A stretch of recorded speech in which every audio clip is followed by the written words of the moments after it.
ये हमारा गांव है। तो आज हम आपको गांव दिखाने आए हैं। तो देखें, ये हमारी खेत है। ठीक है। हे। और सुनाए, तबीयत सेहत ठीक है सब लोगों की। तो आज हम इधर टिकटॉक भरने आए हैं। मेरा भाई साथ है मेरे साथ, और हवा भी बहुत चल रही है। हवा की तो आवाज़ आपको आ रही होगी। अभी मुझे बुला रहा है, उसके पास जा रहा हूँ। ये देखिए, ये खजूर है, जिसको नहीं कोरमा बोलते। ये खजूर है। ठीक है। ये देखिए, हमारे यहाँ खजूरें बहुत होती है।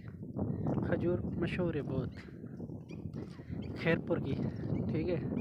तो आज हम जा रहे हैं टिकटॉक करने।